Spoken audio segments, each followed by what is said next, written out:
વિદ્યાર્થી મિત્રો, સ્વાધ્યાય 4.1 ભૂમિતિના પાયાના ખ્યાલો. એમાં પહેલું, આકૃતિમાં કઈ રેખાઓ છે? વિદ્યાર્થી મિત્રો, રેખા હોય ને એમાં બંને બાજુ આવું નિશાની હોય, તો કઈ કઈ છે? તો જો સી અને ડી, તો પહેલાંનો જવાબ ઉપર લખું છું, તો સી ડી. પણ તમારે રેખા આ રીતે કરવાની, બરાબર છે? ચલો, બીજી કઈ છે? તમે જુઓ તો ઓ સી, આ એ રેખા જ કહેવાય. ખ્યાલ આવે છે? ઓ સી. ચલો, પછી કઈ છે? તો ઓ ડી. ઓકે વિદ્યાર્થી મિત્રો, હવે શું કહે છે? આકૃતિમાં કયા કિરણ છે? તો કિરણમાં એક જ બાજુ હોય, તો કિરણ જુઓ તો આ એક જ બાજુ ઓ બી. તો બીજાનો જવાબ અહીં લખું છું, ઓ બી. આ કિરણ કહેવાય. ચલો, બીજું કયું છે? ઓ ડી એ કહેવાય. પછી ત્રીજું જોવું હોય તો ઓ સી એ કહેવાય. ચોથું કયું છે? તો ઓ એ કહેવાય. કિરણ તો એ કિરણમાં એક જ બાજુ નિશાની હોય. પછી ડી સી એ કહેવાય. ડી સી આ કેવું હોય? તો ડીથી સી લેવાય, સીથી ડી લેવાય, તો ડી સી. પછી સીથી ડી લેવું હોય તો પણ લેવાય, એવું કંઈ ફિક્સ હોતું નથી. ઓકે, હવે વિદ્યાર્થી મિત્રો શું કહે છે? આકૃતિમાં કયા રેખાખંડો છે? રેખાખંડમાં કોઈ એરો હતો નથી. તો વિદ્યાર્થી મિત્રો, રેખાખંડનો જવાબ છે અહીં બ્લેક બોલ પેનથી લખું એટલે તમને અલગ દેખાય. તો રેખાખંડ કયા છે? એક તો ઓ ડી, એ બધું એમના એમ જ આવે, ઓ ડી. પછી બીજો કયો છે? ઓ બી એ રેખાખંડ કહેવાય. પછી લખવું હોય તો ઓ સી એ કહેવાય. પછી ઓ એ કહેવાય. પછી સી ડી એ કહેવાય. બરાબર? રેખાખંડમાં આ લીટી કરવાની, યાદ રાખવાનું. કિરણમાં આ રીતે કરવાની, અને રેખા હોય તો બંને સાઈડ કરવાની. ચલો, ઓકે. હવે શું કહે છે બીજો? આકૃતિ દોરીને જવાબ આપો. તો આકૃતિ દોરવાની છે અને પછી જવાબ આપવાનો છે, એમને લખવાનો નથી. એક બિંદુમાંથી કેટલી રેખાઓ પસાર થાય? તો ધારો કે અહીં દોરીએ, ચલો ને, આ એક બિંદુ છે. આવું જોઈએ, આ એક રેખા પસાર થઈ, આ બીજી થઈ, આ ત્રીજી થઈ, આ ચોથી થઈ. વિદ્યાર્થી મિત્રો, 6 થી 8ના ગણિતના તમામ પ્રકરણના વિડીયો પ્રેક્ટિસ વર્કના બનાવેલા છે અને એનું પ્લેલિસ્ટ છે, તો એકવાર જોઈ લેવું. આ પાંચમી થઈ, આ છઠ્ઠી થઈ, આ સાતમી થઈ, આ આઠમી થઈ, આ નવમી થઈ. વિદ્યાર્થી મિત્રો, એક બિંદુમાંથી અસંખ્ય રેખાઓ પસાર થાય. કેટલી થાય? અસંખ્ય. તો જવાબ શું આવશે? પહેલામાં શું લખીશું? અસંખ્ય. થોડું વધારે ઝૂમ પડે છે. ઓકે, હવે શું કહે છે? બે બિંદુમાંથી કેટલી રેખાઓ પસાર થાય? તો બે બિંદુ હોય તો કેટલી રેખાઓ પસાર થાય? તો અહીં જોઈએ, એ આ બે બિંદુ છે, તો કેટલી પસાર થાય? તો એક જ પસાર થાય. તો અહીં જવાબ શું આવશે? એક અને માત્ર એક જ. ઓકે, ચલો ત્રીજો પ્રશ્ન જોઈએ. આકૃતિનો ઉપયોગ કરી જવાબ લખવાના છે.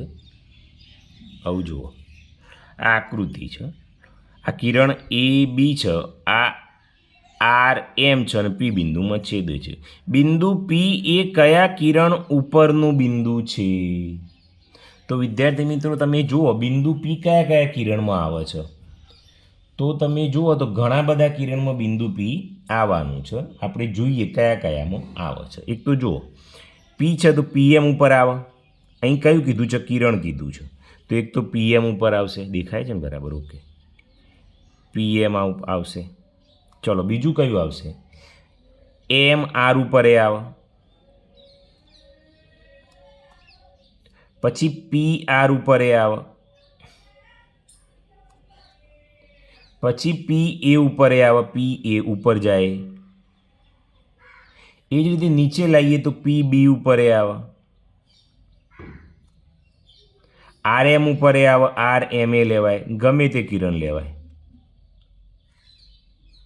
પછી બી એ આવે, બી એ આવે. પછી એનાથી વિરુદ્ધ એ બી એ આવે.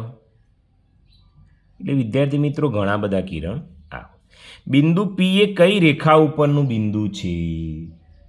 તો વિદ્યાર્થી મિત્રો એક રેખા એ બી છે અને બીજી કઈ છે? આર એમ છે. જુઓ તો બે રેખાઓ છે, એક તો એ બી રેખા છે, એ બી અને આર એમ છે. હવે એ બી રેખા એ બી અને એમ આર કયા બિંદુમાં છેદે છે? તમે જુઓ એ બી તો એ બી અને એમ આર અહીં રેખા દોરવાનું રહી ગયું છે, બંને પી બિંદુ, તો અહીં શું આવશે? આ બંને કેમ છેદે છે? પી બિંદુ. એ બી ઉપર ન હોય તેવા બિંદુઓ કયા છે? એ બી ઉપર ન હોય તો બિંદુ કયું છે? એક આર અને એમ. તો એક આર અને એક એમ. એમ આર ઉપર ન હોય તેવા કયા બિંદુઓ છે? એમ આર. તો એક કયું નથી? એ નથી ને બી નથી. તો એ અને બી. એ બી અને એમ આર બંને ઉપર હોય તેવું બિંદુ કયું છે? તો એ બી અને એમ આર. તો પી બિંદુ છે. તો અહીં શું આવશે? પી બિંદુ. ઓકે. હવે વિદ્યાર્થી મિત્રો ચોથો દાખલો. હવે વિદ્યાર્થી મિત્રો ઓએ અને ઓબી એક રેખામાં નથી. તો વિદ્યાર્થી મિત્રો આપણે આકૃતિ દોરીએ. તમારે પેન્સિલ, ફૂટપટ્ટી, રબરનો ઉપયોગ કરવાનો છે. ધારો કે આ ઓએ છે અને ઓબી છે. ઓકે, આ રીતે બે દૂર દેવાના. હવે શું કહે છે? ઓએ અને ઓબી એક રેખામાં નથી. તો ઓએ અને ઓબી એક રેખામાં નથી. હું પેનનો યુઝ કરું ને કે તમને દેખાય નહીં બરાબર. ઓએ ઓબી પેન્સિલથી જ દોરવાનું છે. બિંદુ પી એ ઓએ પર, તો અહીં બિંદુ પી એલ દઈએ. ઓકે. અને બિંદુ ક્યુ ઓબી પર છે, તો બિંદુ ક્યુ આટલે ઓબી પર છે. ના બંને કિરણ છે. બસ આ પહેલી આ રીતે દોરવાની છે. ઓકે, ચલો પહેલી દોરી ગઈ. હવે બીજી જોઈએ. શું કહે છે? એ બી અને પીક્યુ પરસ્પર ઓ બિંદુમાં છેદે છે. તો આ તો ઇઝી છે વિદ્યાર્થી મિત્રો. બે રેખાઓ દોરીને છેદી દેવાની છે. એક ના બી. ચલો બીજી છે. બે રેખાઓ છે, 1 2 3 અને 4. કઈ કઈ છે? તો છે એ બી અને પીક્યુ. તો આ એ, આ બી, આ પી અને ક્યુ. ઓમાં છેદે છે, આ ઓમાં છેદે છે. ઓકે, ચલો ત્રીજી જોઈ લઈએ. આવી જશે. ચલો ત્રીજીમાં શું કહે છે? પીક્યુ ઉપર એમ બિંદુ છે. તો આપણે પીક્યુ દોરી દઈએ.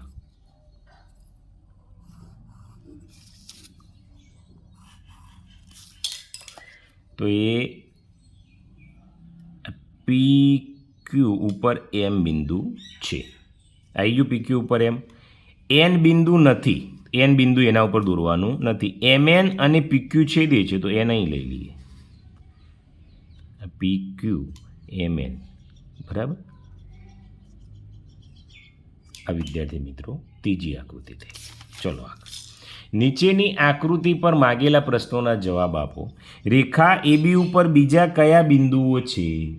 તો વિદ્યાર્થી મિત્રો એબી ઉપર કયા છે? એ બી. એના સી પર સી પી ડી. તો અહીં લખો સી પી ડી. એડી ઉપર કયા બિંદુઓ છે? એડી. એડી પર તો એડી. તો કયા? A C P D. તો એ સી પી ડી. કિરણ પીસી ઉપર બીજું કયું બિંદુ છે? પીસી. પીસી એટલે અહીંથી ઓમ જાય એટલે એ આવશે એકલું. કિરણ સીપી ઉપર બીજા કયા બિંદુઓ છે? તો સીપી. તો એ બાજુ કયા આવશે? ડી અને બી આવી એ બાજુ જો તો ડી બી. બીસી ઉપર બીજા કયા બિંદુઓ છે? તો બીસી. બીસી તો પી અને ડી બાકી છે, તો પી આવશે. ડી. એડીના અંત્ય બિંદુઓ કયા છે? તો એ અને ડી. એ તો કંઈ જોવાની જરૂર જ નથી. જે છેલ્લા હોય એના અંત્ય બિંદુઓ કહેવાય. પીબીનું ઉદ્ભવ બિંદુ કયું છે? તો ઉદ્ભવ બિંદુ પી છે, એ તો ખ્યાલ આવી જાય. સીડીનું વિરુદ્ધ કિરણ કયું છે? તો સીડી. સીડી તો એનું વિરુદ્ધ કિરણ સી એ થશે. તો સી એ થશે. પીડીને સમાન કિરણ કયું છે? પીડી. તો પીડી તો પીડી સમાન એટલે એ જ દિશામાં જાય. પીડી તો પીબી આવશે. એબી અને સીડી સમાન રેખાઓ છે તો જુઓ, એ બી, એથી બી, એ બી એટલે એથી બી ઓમ જશે, સીડી આમ જશે તો હા. સીડી અને ડીબી સમાન કિરણો છે તો સીડી અને સીડી એટલે ઓમ જ્યું, ડીબી તો વિદ્યાર્થી મિત્રો 11માં શું આવશે? ના, સમાન કિરણો નથી. પીસી અને પીએ ભિન્ન કિરણો છે. પીસી અને પીએ એક જ દિશામાં છે એટલે અહીં પણ શું આવશે? ના આવશે. ઓકે, આ રીતે તમારો સ્વાધ્યાય પૂરો થાય છે.